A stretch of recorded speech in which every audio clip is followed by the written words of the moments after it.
So, I mean, I'm not sure exactly what would be available for tomorrow. I mean, does anybody know what the forecast is for tomorrow? Hot. But is it like hot with clouds I don't or? think you'll have to deal with any snow. I think it's supposed to have little clouds. Is it supposed to? If you don't have it because of clouds, how do you announce that? Well, so far, I just hope for the best, and then I just plan a demo, and then if it's like, if it has to be canceled, like because of severe weather, then the library would put out something, like on their social media, but, I'll try to plan something, so. So we could meet and just do that, and then if it's too cloudy, go home. Do you have like a little place where people could get underneath there if it's okay? It's wide open. Yes. Well, So You can is park it, places sometimes. where is it, in what direction to Manhattan? I mean, are you under dark skies or do you have Manhattan lights in the way? I'd say it's fairly dark out there. It's not full dark. Like it wouldn't be like going out to your guys' observatory for sure. Well, we're Have not- you been we're there? not dark before. No, I haven't, but I want to. It's dark-ish. Yeah, Mm-hmm. I feel like that's dark. Yeah, it's kind of between South Wamego and the Wamego. highway, So right? Yes, the southern between the skies, you don't have any towns that way, so Wamego's to the north of you. That's helpful. Yeah. Harder and harder to find dark skies. Yeah, Yeah. 4 miles, pretty close though. Yeah. And I think if we made some contact there, it would be a good chance for, kind of maybe pull a few members out of the Wamego area to get people interested, so. Well, yeah, we just pull a couple of our people and go down and see some of their people. Has the astronomy department at K-State been any resource for you? They have a lot of students in the program. I don't have any connections there, actually. Well, I bet we can get you. Yeah, Okay. and sometimes Too. they have to do like community things, Okay. earn a level of degree or that's part of what they do. Okay, I would scary. Who send me that? Well, again, if anybody's kind of interested, then, I mean, I'm not sure where we stand for tomorrow. Like I said, unfortunately, it's kind of not available for me, but, if there was sometime the next go-around, if there's like a winter sky night or something that you're thinking about. I live in Manhattan, so it's not very, it's easier for me to get to Wamego than it is for me to get here, so. I would certainly be interested. And, Spring and fall would be really good. yeah, The sunset is sooner, so it's not such a late night. Yes. You get some planets in those seasons. Yeah, whenever they just start Yeah. showing up, you look at your. yeah, that's one of the disadvantages of this time of year is that it's not really dark enough to see much until, So rel- really, you know, I know. especially for little kids. I have two little ones I always drag out there with me. They're Yeah. also like, I've got 2 grandsons, a 10 and a 16, and I took my scope out to their house, and it wasn't very good. And I was showing them planets and everything, and that's kind of cool. And then I showed them the Pleiades, and wow, I was into that too. So. My senses are too cold. That's it. Okay, Average cloud cover of 27%. yeah, that's not terrible for this No, time. it's just kind of a partly cloudy sky, won't be clear, but then if you're going after bright stuff, you get a moon up. that's what, Yeah. really focusing on the moon tomorrow night, honestly. Moon We're going is- to talk about the moon and hope to see some meteors, so we'll see. Yeah, the meteors should be cranking up here, shouldn't they? Yeah, there's 2 of them. What are the There's, first? end of July, always There's has some Yeah, come I up, know, two or I- three minor clear Yeah. outside or Can't something. even think of Yeah. the word. but Well, there's a lot of globulars out now, too. Yeah. Oh, yeah, there's good stuff. Yeah. I'm thinking about Milky Way is the, prominent in the summer. 6:23. I'm thinking about the moon as the the next morning? topic of No. conversation for In the or evening. presentation for Mhm. next time's meeting if I'm here, so. Yeah. Oh, we're sure. Okay, yeah, it's I don't know, it's been 53 years now since Apollo 99, 11? yes.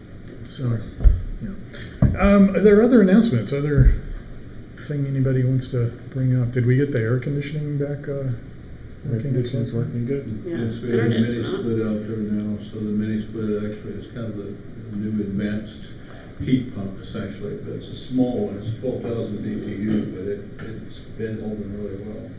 Good. So it took us a Thank you little to bit- everybody who went out there and installed it, by the Took us a way. little bit of work to get that thing in, Yeah, but it wasn't terrible in the end. good. Other announcements? Or, Well, I don't know if this is an announcement, but sort of was exciting for me.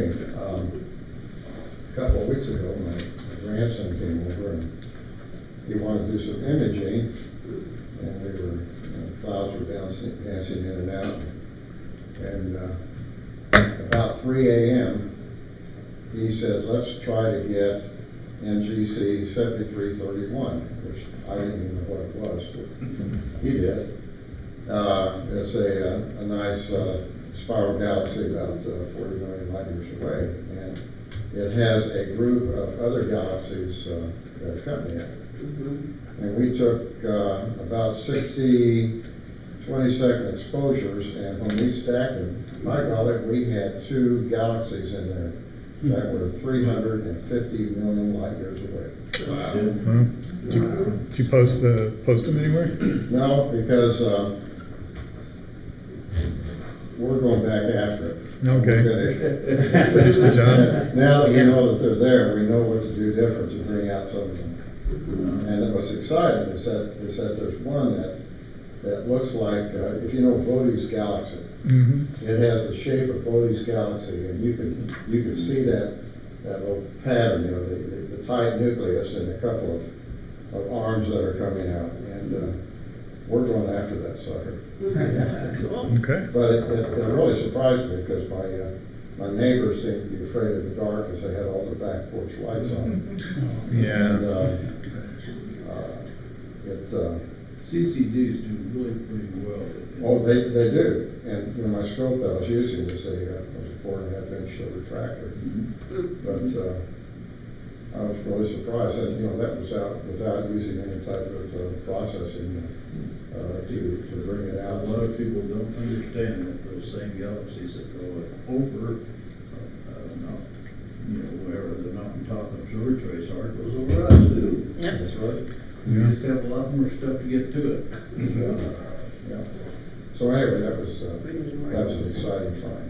Well, cool. Cool. That was a favorite of mine. It's called the Deer Lake Group, I think. It's, Yeah, I've heard of them. Up in Keynes, is it Keynes, Smith, up in there too? in Pegasus, it's Pegasus. That's why we're up at 3 a.m. Yes. Mhm. Understand. Alrighty, anything else? Well, I've mostly been skipping the news lately, but I did have to add this one. This has become sort of a tradition. I was actually going to knock it off, because I figured you'd had enough. But in honor of the Barbie movie, which I actually went and saw last night, and it's actually pretty good. I was a little surprised. This is the first movie in person I'm like going to the theater in like 3 years for me, and I would have never guessed that it would have been to see a movie about a doll, but it was actually pretty good. But Did you anyway, go by this yourself or? no, I went I with was my- gonna say, did you bring me little people? no, I went with my wife and her daughter. So, Yeah, I figured and it was pretty good actually. But anyway, so new Astro, and comes from the Jerusalem Times. I don't know if you've ever seen this, but it's an online newspaper, and they have we've seen a number of these by now.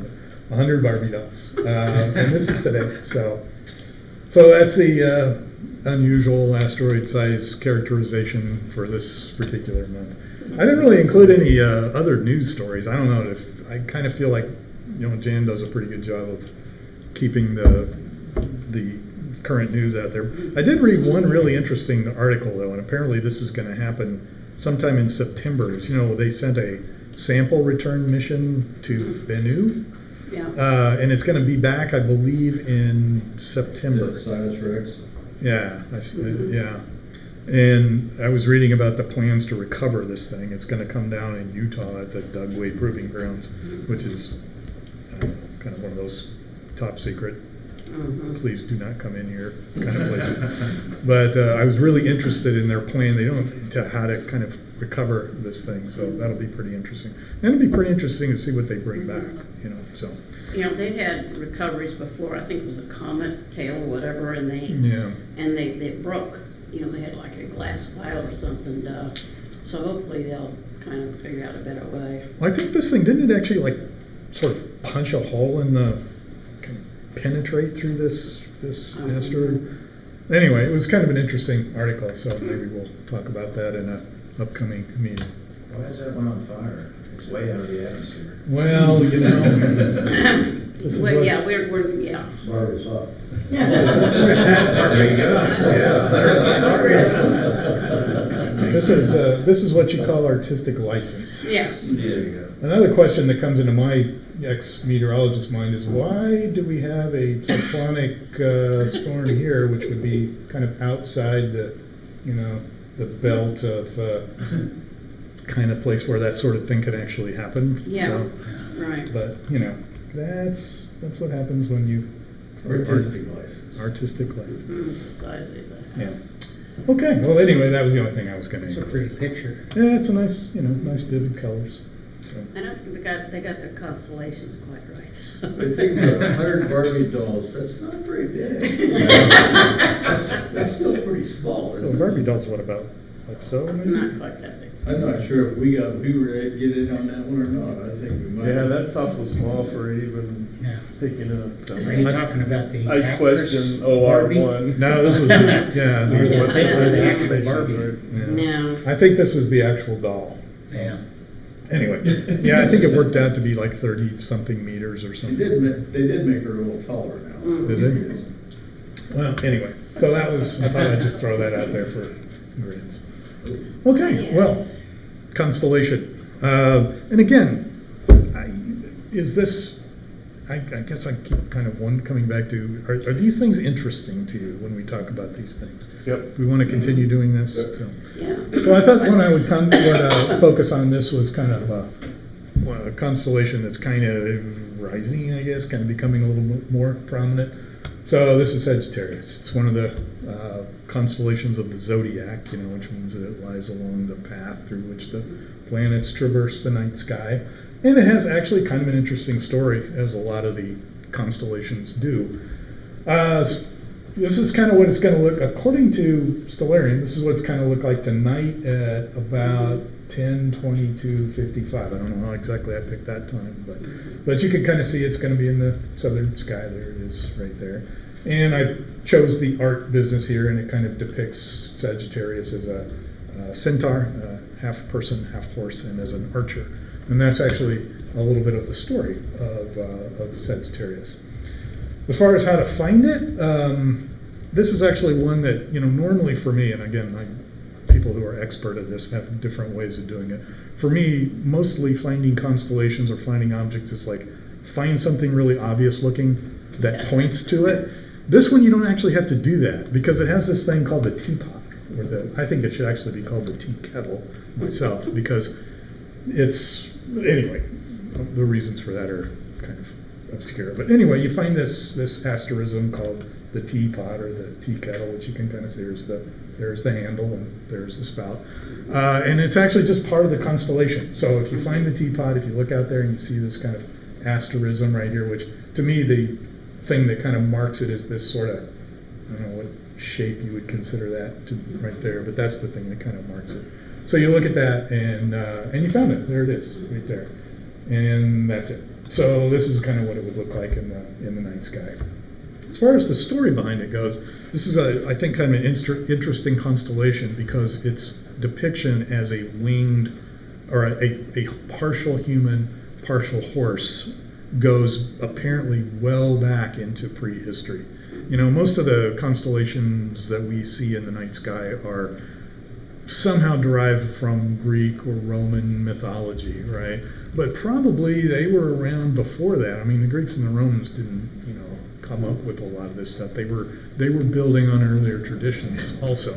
So one of the earlier traditions was from the, you know, same general part of the world, the Mesopotamian god called Nergal. So Nergal is depicted usually like this. It's a half horse, half human, but winged, which typically Sagittarius is not depicted as a winged creature.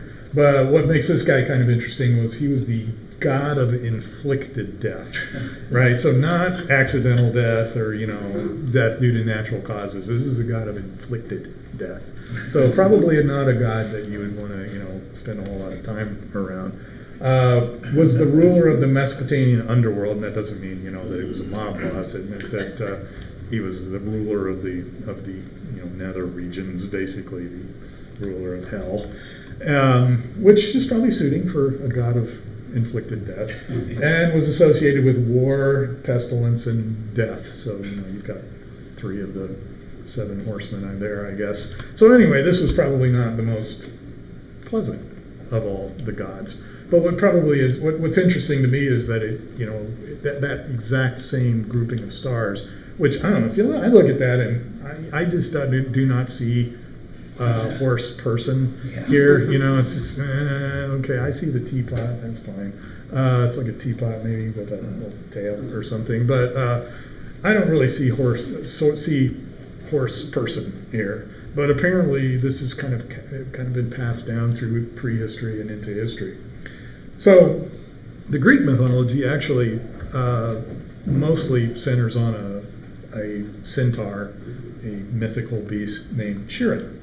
And Chiron was a centaur. Centaurs were half horse, half human. And they were kind of noted for being really unpleasant characters.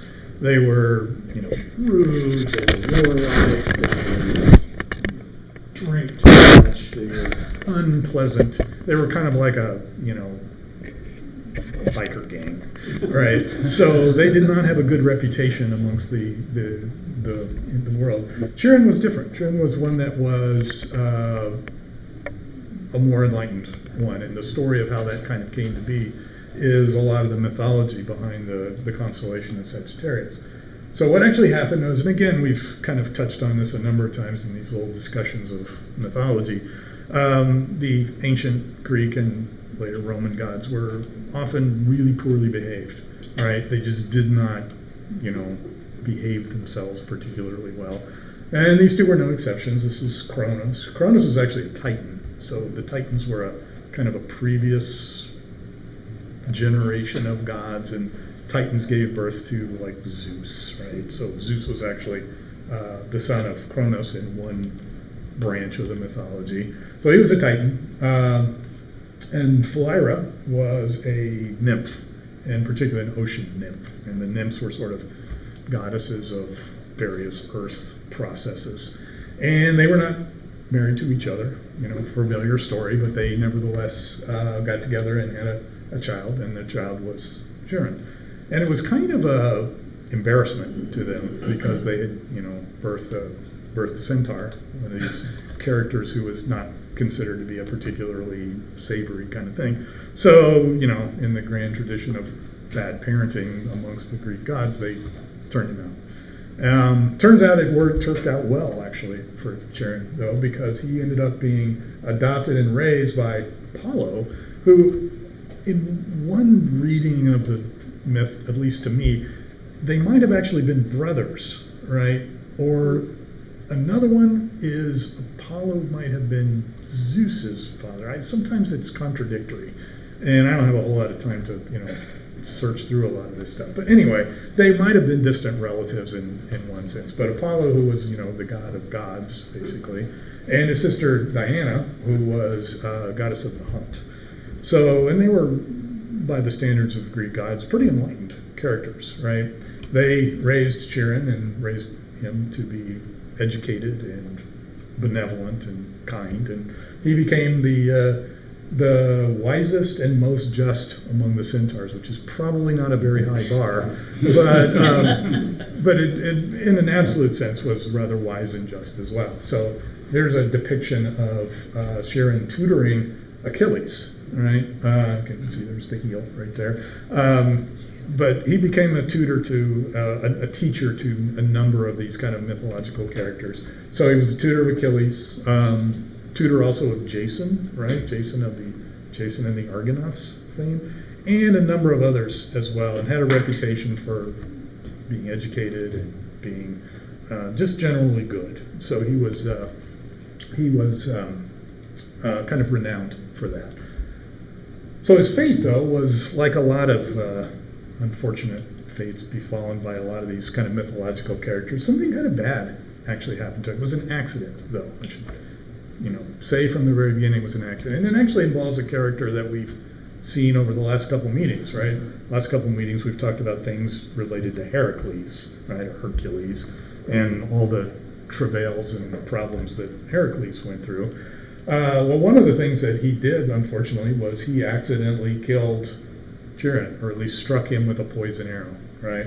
So he accidentally fired an arrow that was poisoned with the Medusa. Remember, one of the Heracles's labors, right, the 12 labors that he had to perform in order to kind of clear his name, was to slay the Medusa, which he did.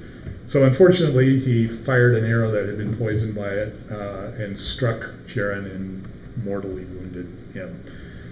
Chiron decided that, though, that he was an immortal, right? Because he was God. So what he actually begged to do was, and again, kind of an act of nobility, was to be made mortal so that he could die. And the deal was that in the process of dying, he would liberate Hephaestus, right? The one who had been chained to a rock and had his liver, I guess, plucked out every day as yes, Hephaestus, the one who gave fire to the mortals, right? So he was stuck in this kind of punishment, and basically Chiron's sacrifice got him freed, right? So this was considered to be a rather noble act. So out of pity, Zeus decided he would place Chiron in the sky, and that's how we got the constellation of Sagittarius. So again, there's other versions of this myth, but this is the kind of one that I could find in the standard little book of mythology that I have somewhere. So anyway, that's kind of the story behind it. As far as what to see in Sagittarius, one of the really cool things about it is there's a lot to see in Sagittarius, and there's pretty good reasons for that. So here's kind of a drawing. There's the kind of formal boundaries of the constellation right there. It's in this very, very densely populated part of the sky, and that's largely because Sagittarius is where the Milky Way center is. So if you want to see it toward the center of the galaxy, you look in Sagittarius. And because of that, because you're looking back, and we're kind of out on one of the arms of the galaxy, and if you look back towards the center of it, you're looking into sort of the densest part of the galaxy. And so it kind of stands to reason that there's going to be a lot of things out there to see. So again, we could probably spend all night talking about the things that are visible here, but I just kind of picked a couple things that I thought were kind of interesting and maybe a little bit of part of the story we'll hear a little bit later. So here's some of the things that you can see here. There's the Milky Way center right there. You can see it's just kind of, sometimes people say it's the steam coming out of the teapot, yeah. right? So you can kind of see the steam coming out of the teapot there. So here's some of the things. I kind of picked a few that I thought were really interesting. The Lagoon Nebula is always one that's interesting to me for a couple of reasons. First of all, it's big. Secondly, it's probably, I think, and I don't know, correct me if I'm wrong here, it's the only star-forming region that's visible to the naked eye, or easily visible. Although I would think maybe the Orion Nebula would be as well. But it's certainly one of the very few that's both big enough and bright enough to be seen with the naked eye. The other thing about it is that, I don't know, when I was maybe about 15, I was given a subscription to Astronomy magazine, and I thought, this is part of my formative years, right? And the first edition had a picture of it, and I just, it's kind of stuck with me ever since. So there's these are some of the nebula that are in the that are visible. Actually, one of these, the Eagle Nebula, I think is technically not in Sagittarius, but it's close enough, right? These are particularly these are what are called H2 regions, right? So they are kind of clouds of ionized hydrogen.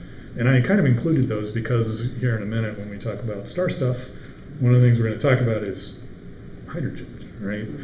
So this is, and they always kind of have this reddish look to them when you see them photographed for this. So this is what's called an emission nebula, right? Ionized hydrogen kind of makes a 21 centimeter emission, and that's sort of what is being seen here. Eagle Nebula, also a H2 region, slightly different kind. The Trifid Nebula is one that I always thought was kind of interesting too, because it's actually a kind of a combination of three different types of objects. The red part that's you see here is an H2 region, it's an emission nebula. The bluish part here is a reflection nebula, so it's actually not emitting in the same way. And then these black kind of lanes that you can see through them is a dark, not dark like dark matter, but a dark, non-luminous part of it. And so it divides up into three parts, right? And that's why it's referred to as Trifid, because there's three components to it. So these are some of the kind of nebula that you can see, sort of deep sky objects. It's also a really, really good place to look for globular clusters. So if you like globular clusters, looking towards Sagittarius is a good, and again, there's a really good reason for that. The globular clusters sort of form a halo around the galaxy, and they tend to, be concentrated around the nucleus of it, right? Because that's where the gravitational attraction is the greatest. So you tend to see a lot of clusters out there. It's also kind of how we know how big the galaxy is, because we know that these things exist in a sort of cloud or a halo around it, and by looking at the distances between them allows us to get an estimate, because really otherwise it's pretty hard to tell how big something is when you're inside of it, right? So these are a couple of the ones that I just kind of picked these. There's 18 globular clusters in Sagittarius though, so if you wanted to do a night of globular clusters, this would be a good place to do it. There's also this thing called the Sagittarius star cloud, which is kind of an artifact of the fact that you're looking into sort of the densest part of it. But it's a Messier object, so it's kind of there. It's a Messier object. It's one of the things that was originally identified as a way to avoid getting confused about what a comet was. But it's another object that kind of, I think, visually just looks good in a telescope. Right? So that's another kind of nice object. Okay, and then finally there's this one other thing that I kind of found out about when I was doing a little exercise on how to, kind of looking up what was in Sagittarius. This was actually the location of the very first space-based exoplanet search. Now it's become kind of commonplace. There's been dedicated missions to search for exoplanets around other stars, but this was where the very first one was done. It was done in this thing called Bodies Window right there, and it was called the SWEEPS. And I actually looked up what SWEEPS stood for, and I forgot now. Something exoplanet exploration something. Anyway, they did actually discover. They pointed the Hubble Space Telescope at this little box right there, and I think they picked this because it was a pretty dense region. And they actually discovered 16 exoplanet candidates. I was never really able to figure out if any of those actually turned out to be exos, but I thought that was sort of interesting. This was in 2006, right? So the first confirmed exoplanet discovery was not that much before this, 97, I think. So this was kind of an interesting early attempt that sort of paved the way for some of the later missions like TESS, some of the ones that are kind of currently in operation. So I thought that was kind of interesting too. So if you want to see where the first one was, just again, find the teapot and it points right at it. Okay, so that's Sagittarius. Go back one, would you? Yes. Okay, this is one of those things that people ask about and everything. And see there where it's got a little mark that says Galactic Center? I have seen anyone, because I always say, supermassive black hole, but that is one of the locations I've seen it marked, but I have seen it marked all over of that spect. Right. And so I kind of just pick a place and it's pretty close. Yeah, I think sometimes it would be like trying to find the middle of, this building. It wouldn't. It's not the most trivial thing when you start to think about it. Mm-hmm. I know I had an astronomy professor in college used to kind of quip about, there is no center of the universe. Everything is the center, But so it's sometimes finding things like that is not. I always used to think of it as there were these two kind of. I always thought about it as these two stars right here. sort of, to me, when I saw those two, the kind of top of the teapot, I felt like I was looking at toward the core. Kind of. Yeah, one of the things that when I'm out talking to people, or kids especially, is, I'll point to it, whatever, and when they first located that was a 10-year project. It was run by, and the head of it was Andrea Ghez, and she's the one that identified that, and she got a Nobel Prize for it. And I always push that point because it's a woman. And that doesn't happen, but you can go out there and you can see some of the things that they used and how they determined where that supermassive black hole was. And it was based on the movement of other stars around it. Yeah. And they just figured it out from there. But yeah, they point, off the spout, they go, I've seen it in a number of different places. So somebody knows where it is, but it's not the people who make these diagrams. Well, Yeah. in this case, Akira Fujiya, I You believe mean, is the photo. Yeah, I've seen a number of his things. Yeah. He does a nice job. Yeah. Mhm. Anyway, so yeah, that's a little bit about Sagittarius, and it should be Oh, it's- kind of continuing to rise. Mhm. I always kind of thought of it as more of a fall constellation myself, but it's kind of. Well, if you look at Scorpius in the summer, that thing, he's pretty much just, kind of straight south. Mhm. Get my directions there. And then Sagittarius is just kind of to the left of him. Yeah. Because you can, it's real easy to find, I think tonight is when the moon's right next to Antares. So, that'll, as the moon moves around and everything like that. Yeah, see, there's Antares. Well, it says moon, so that's pretty Mm-hmm. close there. And you can find and I always talk about the Stinger stars, which I don't remember their names of on there. And then you just move slightly up, and the whole, the Scorpion's tail, if you drop off those last two, it kind of swoops right up into the teapot. Mm-hmm. Yeah. It actually does kind of look like a scorpion to me. I can see that one. Yeah, it's one of the ones that kind of does. This one, Well, yeah. I'll take their word for it. Well, you have to remember, that's pretty low. Pretty low It for is. us too. So. Yeah, it's gonna be low for probably a while. Yeah, it can get kind of, the junk can cover it up. And Stinger stars, Lay South is one of them, I can't remember the other one. But that's one of the things when I pointed out to people, it looks like a stinger. Mm-hmm. It really does, so it's kind of appropriate that it did that. Yeah. Yeah. And the other thing is originally, the two stars in Libra were part of the Scorpion. They were actually claws. And the star names are still, I always like, they're my favorite star names, so I'm going to say them. Zubanel Janubi and Zubanel Shamali, and they're in Libra, but they actually mean northern claw and southern claw. That's what those names are. But they wanted to show the Roman scales of justice, which we won't comment on right now. Yeah. So, but it's just, and as you mentioned earlier, Doug, different cultures have different stories. Mm-hmm. They can be all kinds of stuff, but the scorpion is one that shows up a number of places. Sagittarius, I doubt there were a lot of teapots thousands of years ago. Well, this diagram came from the H.A. Ray book that was one of my original inspirations, Mine too. So I always like to throw that one in there. Mm-hmm. Okay, and again, if anybody has if you got a favorite constellation and you want to present it, please feel free to do so. If you just want to suggest it, I'd be happy to carry on with that as well. Do you have a topic for next month? I was thinking about doing the moon, but That's if you've got right. one, The moon is always a good one. It's something everybody sees. yeah, and Yeah, you kinda. Oh, Go ahead. Go back to that one again. One thing you'll notice, and look at all the red nebula here, hydrogen alpha nebula, basically.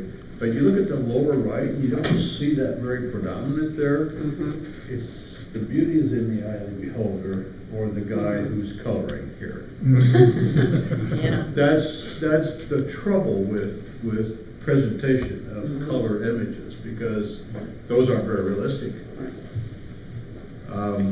And the lower right, the one of the Omega M17, which I always figured that was called anyway. it does have a couple of It names. does have a more memorable name for me, but apparently right now not.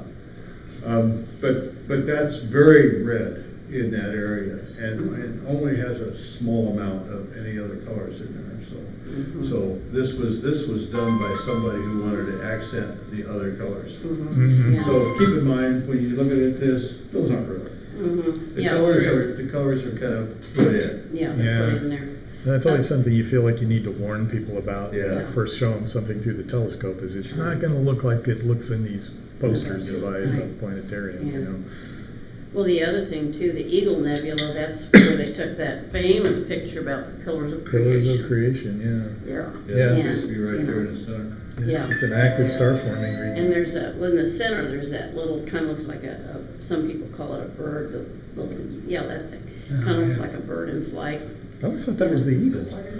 Well, yeah, I know, but that's, the eagle can also, some people say it's because of it's spread out, you know, kind of like this, it's sort of like, you know, whatever you've been smoking, drinking, or looking at. You know, I mean, there was a lot of wine going around when they named some of the stuff up in the sky, that's my opinion. Yeah. But, yeah, the Pillars of Creation, that was a real, got people's And we'll see a attention. picture of them here coming up. Yep, there you go. Mhm. It's one of the reasons I threw these in here, because they're part of the later story. Mhm. All right, so anyway, that's stuff we can see and kind of coming up. All There right, you are. so Mhm. questions or anything before we head on? M17 reminds me of a swan when I look at it in a scope. Yeah. So it's also called that. The swan, Yeah. that's, oops, M17? Yeah. So when you look at it with a scope, you can't really see this stuff here. So all you see is this, and it has like a little neck. Yeah, So it's kind of like a loon. Yeah.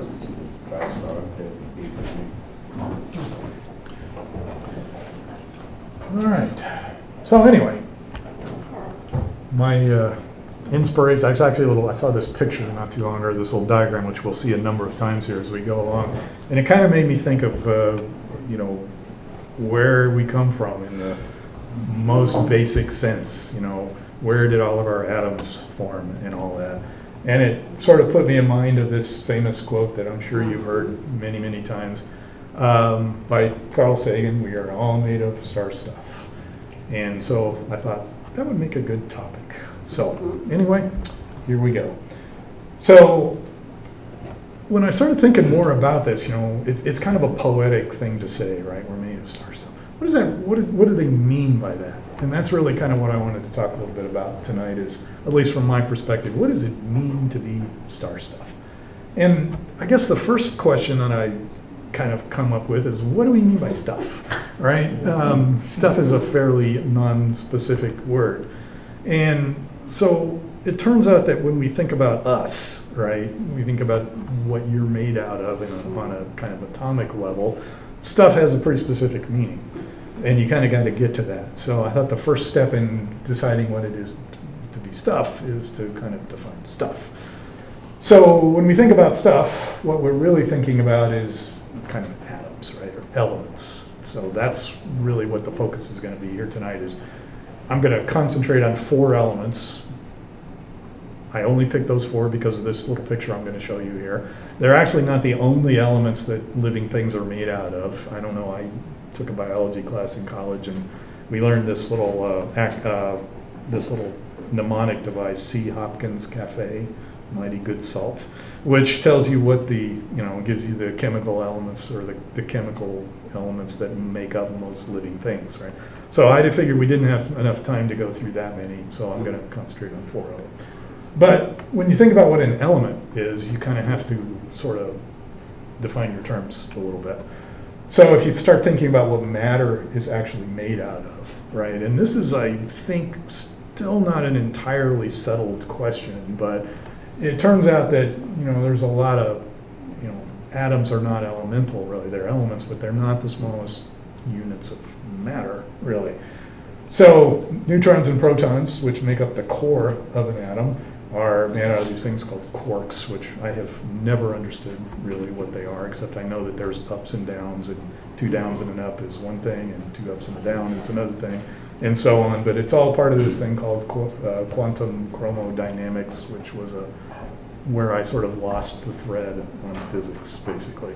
But anyway, But if you kind of combine together neutrons and protons to make the core, then what you end up with is an atom. So what an atom is the smallest kind of identifiable piece of stuff. So when we talk about stuff here, we're going to be talking mainly about atoms and elements, which are kind of composed of atoms. So here's the simplest atom right here. This is a hydrogen atom, and we'll talk here about where hydrogen comes from in just a second. Most common element in the universe, most basic one. And basically it's got one proton and one electron, right? So if you've got one proton, you are hydrogen. You can have many or different numbers of neutrons, and then you're an isotope of hydrogen. But the kind of defining characteristic of this is that it's, what makes hydrogen hydrogen is it's got one of these things. And so then when you start thinking about the rest of the atoms, what you arrive at is this thing, which is kind of familiar to anybody, I think, that's taken a science class. This is the periodic table. And probably all of you have had a little basic chemistry at some point in your life, and you know that the layout of this thing is not accidental, right? It looks the way it does for really, really good reasons. But it also kind of helps us organize all the elements. So what an element is it's a pure substance. And it's composed of atoms which have the same number of protons, right? So hydrogen has 1, helium has 2, lithium has 3, and so on. All the way up to about 96, I guess, which is the, maybe 98, which is the heaviest element that nature can form. And then when we get past that, it's stuff that people made. But that's kind of the defining characteristic of all this. And the reason why it's organized the way it is has a lot to do with the numbers of things in its nuclei, right? So that actually will bear on the story here a little bit. So this is kind of the periodic table. Well, what you find out when you start looking at where all these elements actually come from is that, people like Carl Sagan were right. People are made of star stuff, but everything is made of star stuff. Every element was manufactured somehow at some point in the history of the universe. And what I liked about this little representation of it is it kind of organizes all of that by type. So there's hydrogen right there, and where does it come from? It comes literally from the beginning, right? The Big Bang. That's when hydrogen formed. So all the hydrogen in the water bottle that's sitting there and stuff cooked up in the very, very beginning of the universe. Helium, kind of the same, although you can kind of see it comes from a few other places as well. And if you kind of work your way down through this, you begin to kind of see where all these were. So I thought what I would do is pick 4 of these and talk a little bit about how they came to be and how they came to be in us, basically. And again, we could spend probably hours and hours and hours talking about the details of all this. So we're not going to get into too much detail, but I just kind of wanted to talk a little bit about that. All right, so here's the diagram that got all this started. I can't remember where I saw this, but we see a human figure here, right? And this is the kind of percentage of these elements that make up your body. So your body's roughly 65% oxygen, right? About 18% carbon. This surprised me a little bit. I would have thought this number's a little lower and that number's a little higher. But then when I started really thinking about what oxygen actually is, it wasn't that surprising. About 10% hydrogen, 3% nitrogen, and other. And here's where those things came from, right? So a lot of it comes in exploding massive stars. Some of it's dying low mass stars. We'll talk a little bit about those processes. Some of it was in the Big Bang, fusion in the Big Bang. Some of it was in exploding white dwarfs. So if you really want to kind of think about your stellar origins here, these are the major pathways to this. So I thought I'd take these 4 elements here and kind of talk in a little bit more detail about each one of these processes. And one of the things I think is kind of interesting about this, at least to me, is that it also really gives you a very quick introduction to almost any kind of astronomical process that you can think of. So along the way here, we'll need to kind of deviate into some of the things that actually resulted in these elements forming. Okay, so I figured I would take them in order on the periodic chart, right? So this isn't in order of mass. This is in order of atomic number. So we'll start with hydrogen, which, as we said, is the very first element in the periodic chart, and it's a pretty simple one, right? It's just an atom that has one proton. And in a lot of cases, hydrogen, like we were just talking about H-alpha regions, right? Ionized hydrogen regions, they've had that electron stripped off of them, and they're just a proton. It's just a naked proton, basically.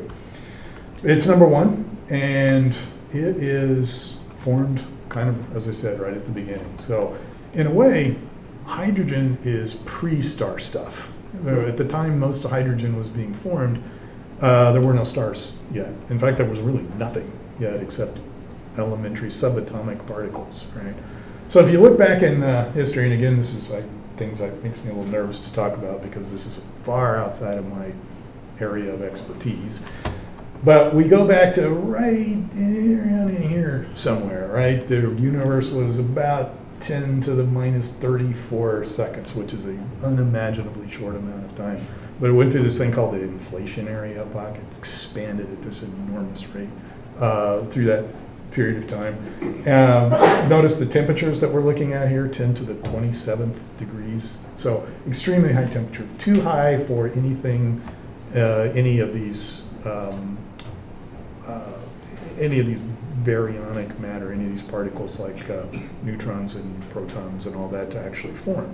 So it took a little while for the universe to cool off enough for that to happen. But somewhere back in that time, we started to get ionized hydrogen, right? So now basically what you had were protons. And that universe looked like that for about 380,000 years, which is a vanishingly short period of time compared to the full length of it, which is what, about 9 billion or 12 billion or something like that. And then as the universe expanded and cooled, it went from ionized to neutral hydrogen. So in other words, now it gathered an electron, right? So it became a electrically neutral, the charges were balanced. And then it went through this thing called the era of reionization. And when that ended, that's actually when you could actually start seeing through the universe, basically. So a lot of the cosmic microwave background radiation, that thing that kind of helps us understand the structure of the Big Bang, basically, it comes from this period when reionization was happening. But this was the process by which the hydrogen formed, right? It kind of in that cooling of the very early universe, and kind of has gone through a lot. Here's the pillars of creation, right? It's kind of gone through a lot of processing since then.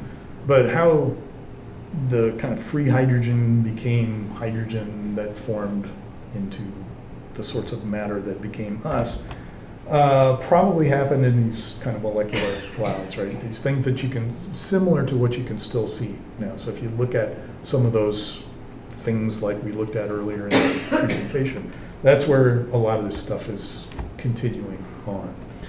So these were, clouds of molecular hydrogen, and the process by which they kind of began to form things that we would start to think of as the recognizable elements of the universe, right? Stars and planets and all that, happened by this thing called the nebular hypothesis, which basically those clouds had a little bit of matter asymmetry in them, right? Little clumps of stuff, and those little clumps of stuff became gravitationally attractive, and they gradually got larger and larger, eventually forming the objects that we can see in the universe. Clearly I'm glossing over a very complicated process that took way long period of time here.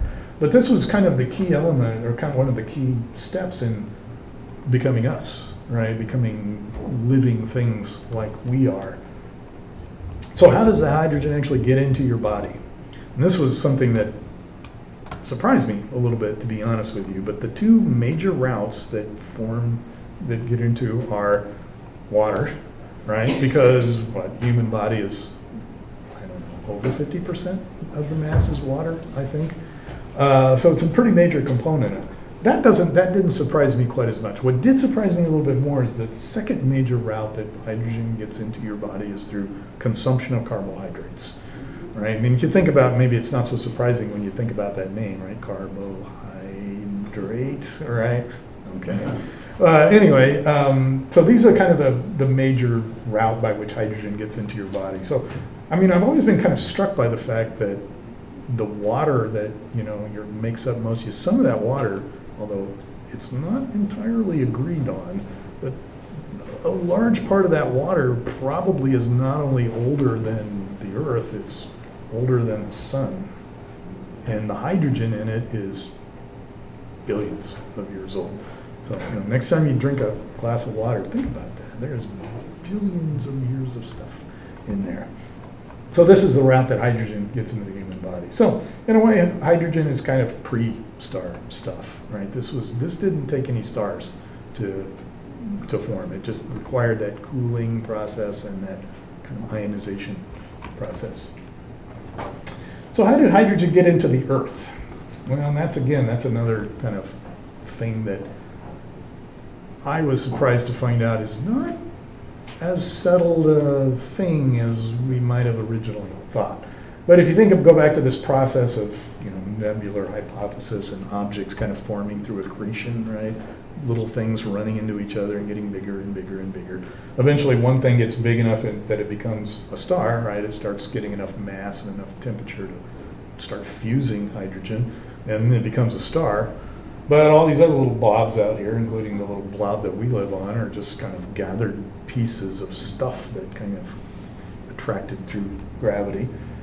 So at one point, the planetary embryo, I guess if you thought that was kind of a strange way of putting it, was probably just this blob of magma, basically, right? And that magma was had a fairly large component of oxygen in it. And as the planetary embryo began to accrete other materials, including silicates, which become a part of the story a little bit later, they start becoming more and more like a planet. And that it's thought that some of the water perhaps came from interactions between those silicates, which would have a lot of oxygen in them,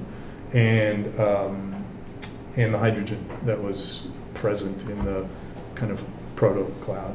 So this was actually a little bit of a surprise to me, that some of the water on the modern Earth might actually have come from this cooling process, formation at the time that the Earth was cooling.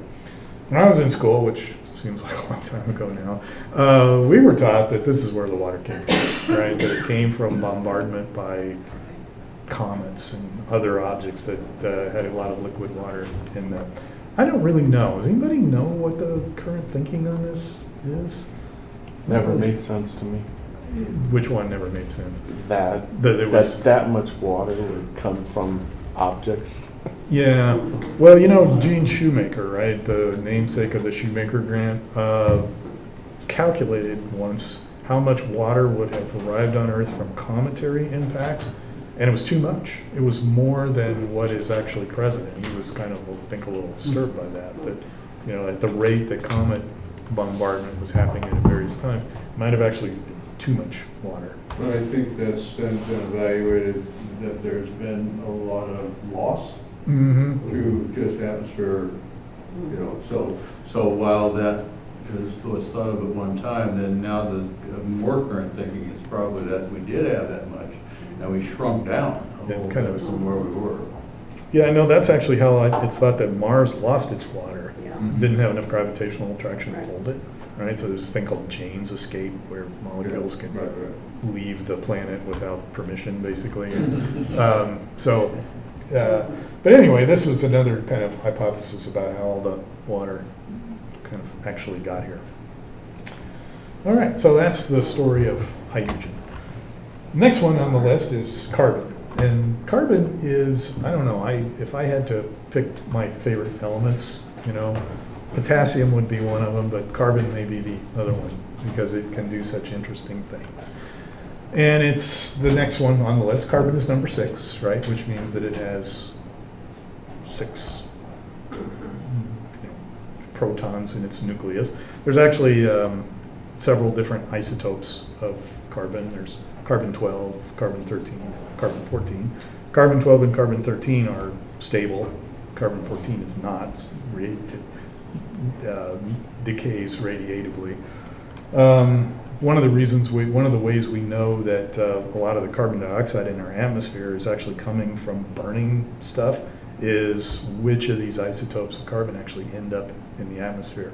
So our atmosphere is not only getting more carbon in it, it's getting more carbon-12, and that's a pretty clear indicator that it's coming from burning basically fossilized stuff. That's a little bit on a side, but it does kind of show that there's a circulation of carbon through the Earth system is a very old process.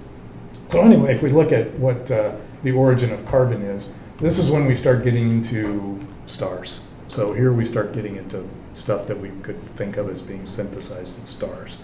And that story actually kind of needs a little prefacing. So let's do that.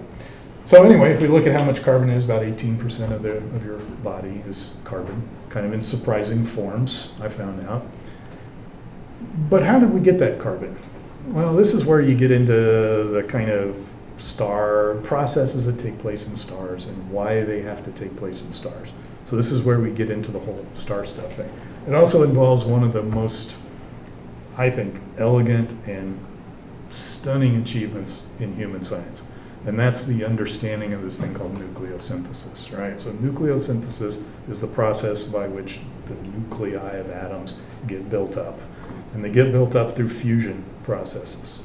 So fusion is, the idea of pushing together atoms and forming heavier atoms. Gives off a lot of energy, right? Controlled fusion would probably solve a lot of our energy problems, but unfortunately we haven't quite figured out how to do it yet. We have sort of figured out how to do uncontrolled nuclear fusion, because that's what a nuclear bomb is, right? It's a fusion device. It's also kind of how the sun works, and that's how the whole idea really came to be prominent in science.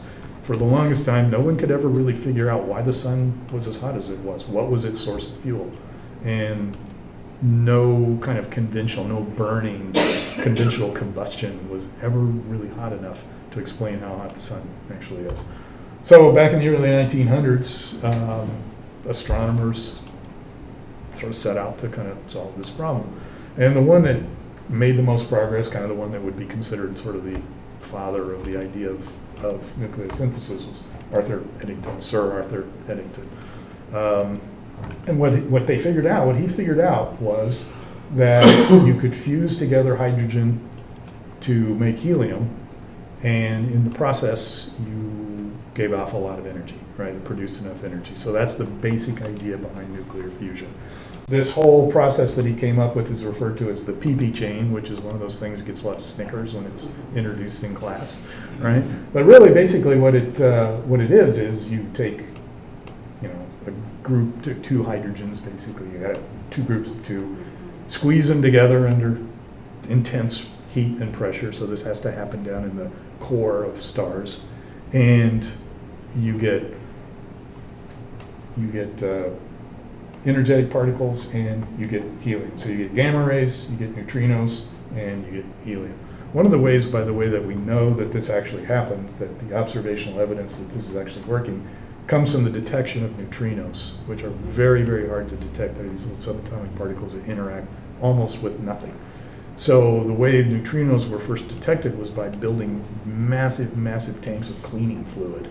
And every once in a while, one of these things would pass through and just interact literally weakly with some of the chemical in that, and it was detectable. And this had to be done in isolation with other sources. So it was done in very deep old mines. Right, so somewhere, I think in South Dakota or North Dakota, there was this very deep mine. They put this tank of stuff down there, and they first detected neutrinos. So that was how they kind of came to know that there was enough of them to support the idea that this process was happening. Well, this gets us to helium, but that's really not one of the elements we're very interested in, right? It is, however, a step you got to get through, and it takes place inside normal stars, inside low mass stars. So the process that kind of leads to the synthesis of these heavier elements is also the process of stellar evolution. So a lot of the stuff that makes up these heavier elements that we're going to think about here, they came through this process of stars kind of going through their life cycle. So we've talked about this a little bit before, this whole Hertzsprung-Russell diagram, right, which kind of encapsulates the the evolution of stars. Stars like the sun and many of the ones that we can see follow along this thing called the main sequence, right, which sort of forms this kind of curvy S shaped through it. And as the stars get older and start doing different sorts of things, they kind of pass these giant phases and all that sort of thing.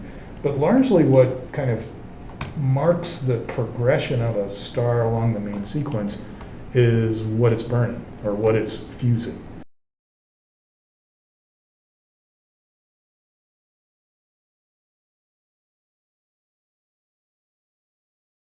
There'd be this ring of particularly small star, but it's pretty average sized. There's a whole other branch of star, massive stars. By massive, it generally means about 1.6 times bigger than the sun and larger than that. And they follow kind of a different path. So when we start looking at how elements get cooked up, we kind of have to think about two different paths. We have to think about the average mass, or low mass as they call it, and the giant mass. All right, so that's kind of a blitzing look through stellar evolution, but it sort of helps us to think about how we're going to cook up these heavier elements. So the other thing is that what the types of stars that you actually can sort of see, and this is something that I always found a little bit confusing when I first learned it, is there are these two populations of stars, right? And they are older ones and younger ones. You can kind of think of them as sort of the parents, right? The original stars, I guess you could say. And then there's the offspring, the descendants. And the difference between them basically boils down to how many heavier elements they actually have in them. So astronomers, for reasons that are not really clear to me, think of any element heavier than helium as a metal. So when they talk about metal-rich stars, what they're talking about is stars that have a lot of stuff in them that's heavier than helium. And it divides up into kind of two populations there. Population 2 stars, which are kind of the older, low metallicity ones, right? The ones that are mainly composed of hydrogen and helium. And then the population 1 stars, which are probably second generation, right? It's kind of counterintuitive to me that the population 2s are an older generation of population 1s. And there may have been population 3s too, although I don't know if those have actually been observed. But anyway, stars like the sun are population stars that started out with a little higher metallicity in them, but still mainly burning hydrogen or mainly fusing hydrogen as their energy source. And you can kind of see these kind of gathered around in various places in galaxies and our own and other galaxies. But it kind of enters into the story mainly because of the kind of initial metal content. So how do we get carbon then? So for helium, we had the pp cycle, or the pp, it's not really a cycle, the pp chain, right? Because it fuses together hydrogen into helium and you lose the hydrogen. In the case of carbon synthesis, it's a little bit of a different story. It's actually more of a cyclical process. So what you get are two heliums, right? So there's a couple of heliums. They fuse together to form beryllium, right? So we go from 4, right, to 8. So we've fused a heavier nucleus. And then that fuses with a helium, and we end up with carbon-12, right? So that's the process that leads us to it. But you notice that when this is done, there's still kind of a little residual there. So this is more of a cyclical process. Gives off gamma rays and energy in the process.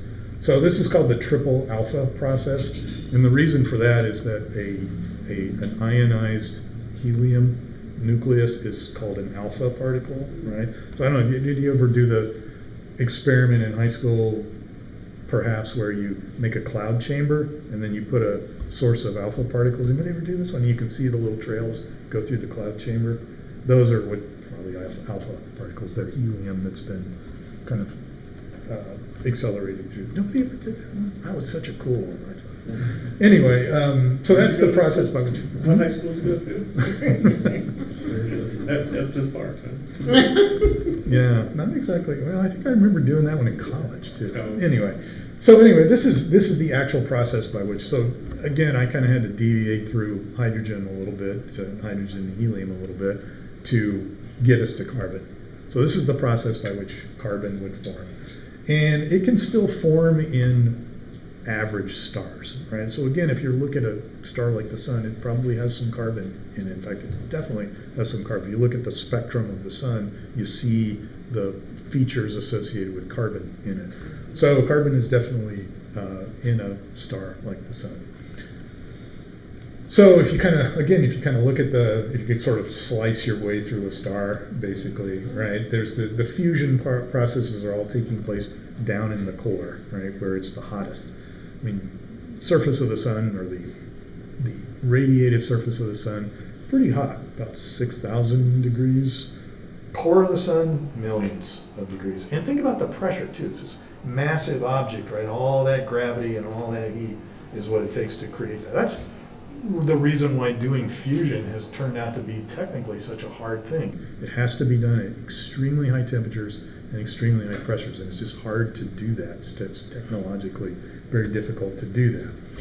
But where you're going to really start getting the serious synthesis of carbon is when the kind of regular star, average star, goes into its red giant phase, right? That's when its hydrogen is mostly exhausted, its helium becomes its major source, kind of puffs up, gets a little bit cooler usually, but that's when that carbon really starts to kind of, because there's more helium, right? That carbon really begins to form. So you could kind of, if you went through a red giant and kind of looked at its core, you'd see there's this core down here where it's fusing together carbon, probably also nitrogen and oxygen. Eventually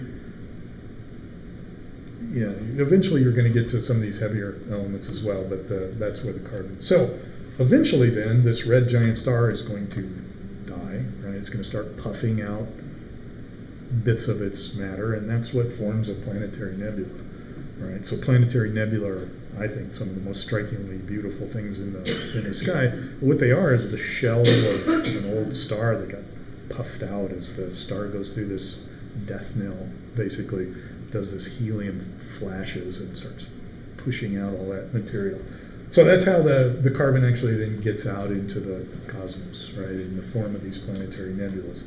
And it's this recycling of planetary nebula material, again, that becomes the stuff that solar systems get made out of.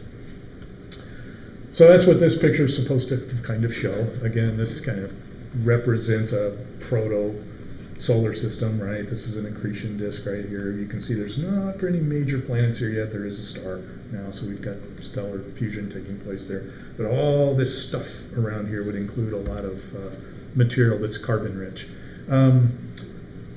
Gary, the meteorites you brought to the meeting that one time, one of those was a carbonaceous chondrite, right? Right? So that kind of tells you, right? Carbonaceous chondrite. There's these little specks of carbon that are in that. And those, as the planetary bodies form, that carbon gets incorporated into and becomes a part of the planet. So that's the process by which we go from a planetary nebula to a planetary body that's carbon rich. And the Earth certainly is. So what makes carbon kind of special is that if you kind of go back to this little box in the periodic table here, you see its atomic number is 6, right? That is a really good number for making chains. Because if you think about it, right, I mean, again, this is like chemistry, the ability of a atom to gather electrons around it kind of means that the electrons sort of exist in these sort of shells, I guess they called them when I was in, I don't know if that's the current term anymore. But the innermost one will hold 2, right? And all the other ones will hold 8. So if you bond together, and when elements bond together, they bond together by sharing electrons. And if you've got 4 and something else has got 4, that means you can form really, really long bonds. So the cool thing that carbon can do is it can form really, really long chains. So it becomes the basis for life processes, really for organic processes, because it can form these huge molecules. So the kinds of things that are carbon in the human body are there's carbohydrates, right? All that stuff that we're maybe not supposed to eat as much of as we might like. You know, I don't know about you, but I'm a major eater of pasta. So, but anyway, that's one of the pathways by which carbohydrate gets into the body. But the things that, you know, lipids are what cell walls are made out of, right? They're kind of fatty molecules, I guess. Proteins, right? And then here's the one that, the most interesting trick I think that carbon does. It forms the basis for nucleic acids, right?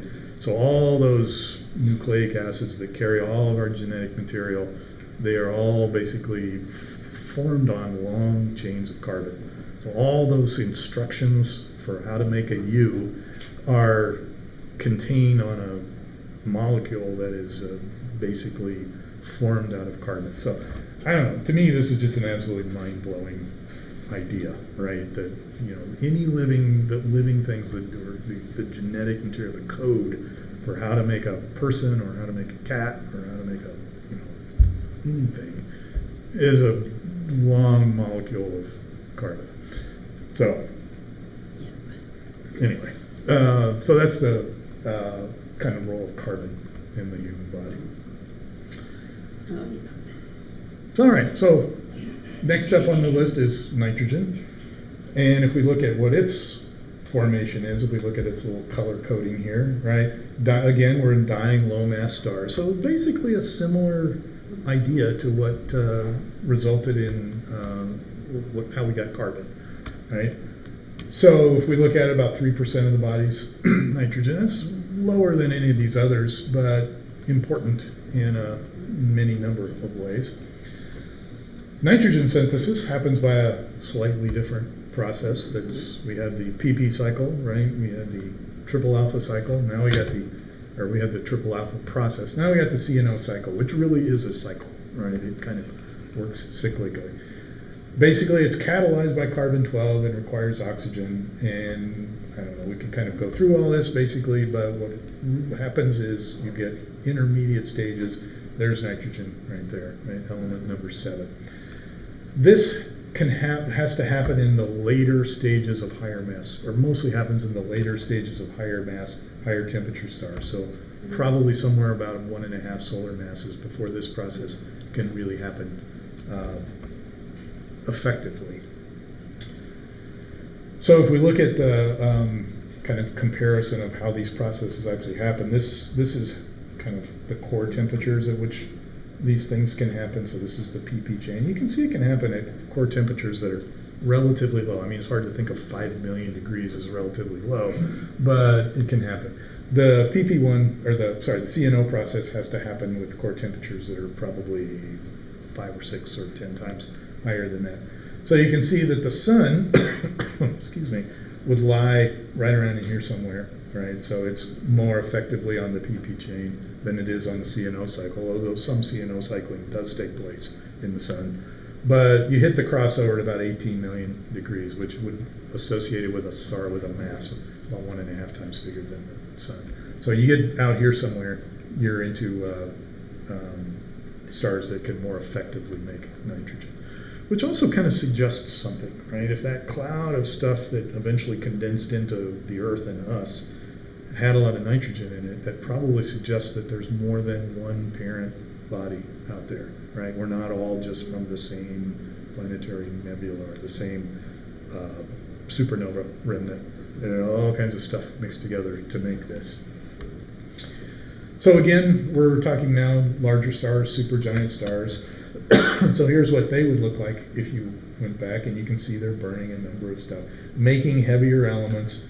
And eventually they make the heaviest element that a star can make, which is iron, right? So we reach what's called the iron limit. It's the heaviest element that can be synthesized, that can be fused inside a star. And I remember once learning the chain of fusions that led to iron, and I don't remember how that worked. How do you get past iron? Supernova. Yeah, you gotta have something even hotter and even more pressure, even more force. So anything past iron, you get in a supernova. So we're down on this kind of chain of the life cycle of a star. So once we get supernovas, then we can kind of cook up those heavier elements. Okay, so what about nitrogen? How does it get into your body? And again, there's a number of different pathways to this, but a couple of different things. And this sort of, comes perilously close to biology, which is not my strength by any means, but a lot of it actually just comes from the atmosphere, right? The atmosphere is like 70% nitrogen, and that's a good thing. If the atmosphere were more heavily oxygen, fire would become a really serious danger, even more so than it is now. But elemental nitrogen from the atmosphere, mostly in the form of nitrogen molecules, right? Two nitrogen atoms bound together, enter into the process that eventually results in photosynthesis, which eventually results in stuff that we eat, right? So this is kind of the pathway that nitrogen takes into the body. So plants, nitrogen is not a large element, not a large by percentage, but it's pretty important because it's part of the photosynthesis process, right? It's part of the structure of the molecule that does photosynthesis, and we are absolutely dependent on that, right? We cannot live without photosynthesizing plants. So that's kind of the importance of nitrogen to us. Here's the other thing that nitrogen does. I don't know. This is, again, bringing back bad memories of biology class, but this molecule here, ATP, adenosine triphosphate, this is the energy molecule. This is what powers all the processes that take place in cells, and you can see that it's pretty nitrogen rich. So you pop off those little nitrogens, and what provides the energy to synthesize proteins and things in cells. I know Dr. Gapter, my biology professor, would probably be spinning in his grave right now for my bad explanation of this, but this is one of the other things that nitrogen does for us, that it provides the energy that runs our cells, or at least is part of the process. All right, so that leads us to the last one that we're going to look at here, oxygen. And oxygen is where we start getting into heavier stars, right? In order to keep sticking together these lighter elements to make heavier elements, you need progressively higher temperatures and progressively higher pressures. And so you need progressively bigger stars, right? That's why eventually you reach this iron limit, and then you've got to have a really cataclysmic event to get anything heavier than iron. So oxygen is one that requires processing in a much larger, much hotter star. And it's about 65% of the human body. Why is it so much? When I first thought about this, I thought, wait a minute, why is it so much? But then think about what the components of your body are, right? Mostly water. And water is mostly oxygen. So when I took a minute to think about it, it's like, oh yeah, that makes complete sense. But at first I thought, man, my lungs aren't that big, Anyway, so about 65% of the mass of your body is probably oxygen, and it mostly cooked up in exploding massive stars. So here we are back with the AAA alpha process again, right? And the triple alpha process gets us to carbon, right? Remember, that's what it did for us. So we had 2 alpha particles, and then another alpha particle, and we ended up with carbon. And then carbon in the process of a large, massive star kind of beginning to die, does this thing called helium flashing. So near the very end of its life, it starts to suddenly burn some helium, and then suddenly burn some helium. And in fact, I think, wasn't the weird Betelgeuse behavior at one point possibly attributed to helium flashing? I seem to remember reading something about that. Anyway, it's kind of one of the last acts that a massive star will do. And one of the things that happens during that is that you can get carbon and helium, and they'll form oxygen together, right? So they'll make a nucleus with 8 protons. So the helium flash is the process that produces oxygen. So if we think about the life cycle of a really big star, about 5 solar masses, right? Comes off the main sequence, turns into a red supergiant. It's got this helium core down there. Then as it begins doing this helium flashing, it kind of, every once in a while it makes a big heat, basically. As those helium flashes start accumulating carbon and oxygen in the core, at some point it becomes kind of a supernova progenitor, basically. And what happens in the supernova phase is that core, that fusing process down there quits, stops. So you got this really huge, massive object with no pressure all of a sudden, right? The internal pressure goes away, but all that gravitational force is still there. Squeezes it down, makes all this stuff in the process, and boom, off it goes. So that's kind of what a supernova is. But not too many of the life molecules are really supernova products, right? Most of the metals and stuff that we use are, but not too many of the life stuff. Anyway, so that's kind of the process that gets us to oxygen. So there's the kind of supernova, right? You got this, every star is a balance of forces that hold it up, right? Forces that want to smash it down. And eventually, the forces that want to draw it together win. And that's kind of what you see when you see a supernova. So there's our supernova remnant right there. All kinds of elements would be in that guy. Probably there must have been supernova remnants that formed part of the original progenitor material for our solar system. Otherwise, we would have no elements heavier than iron. Okay, so there's the core bounce and the explosion, and off it goes. So how does oxygen get into your body? Well, most of it, as I kind of, to my dismay, took me a while to realize, it's in the water, right? So every time you drink water, you're drinking a molecule that's most of its mass is oxygen, which is a little weird when you think about it, right? That water is oxygen mostly, because it seems like something that could shut off your oxygen under the wrong set of circumstances. But anyway, that's how most of this actually gets into your body. And of course, the reason why we need oxygen is it's part of the respiration process. It's the last electron acceptor on the chain. So it kind of, if it's not there to accept that last electron, the respiration process stops.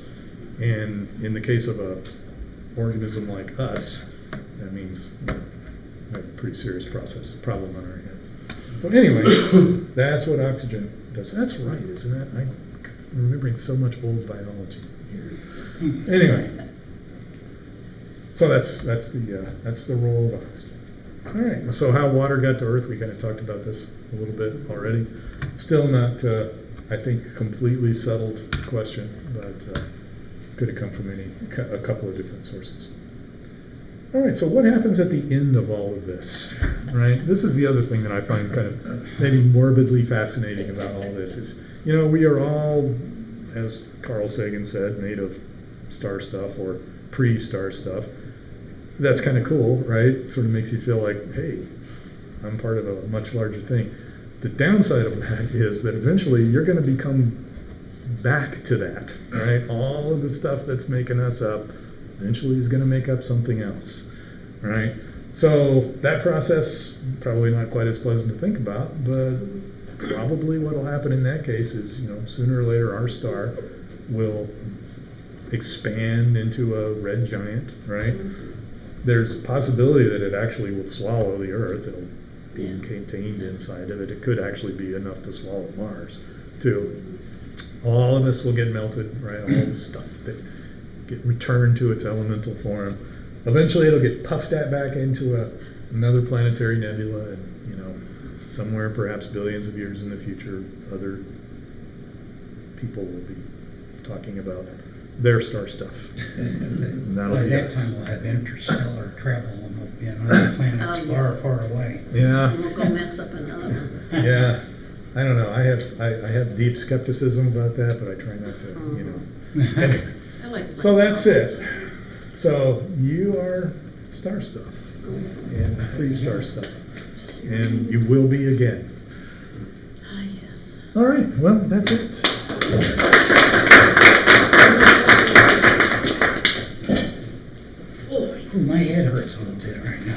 Oh, We've got a lot of stuff. yeah, well, you know, I've got minors in biology and chemistry, so it's a whole week for me. oh, I'd forgotten a lot of that. I don't know, biology was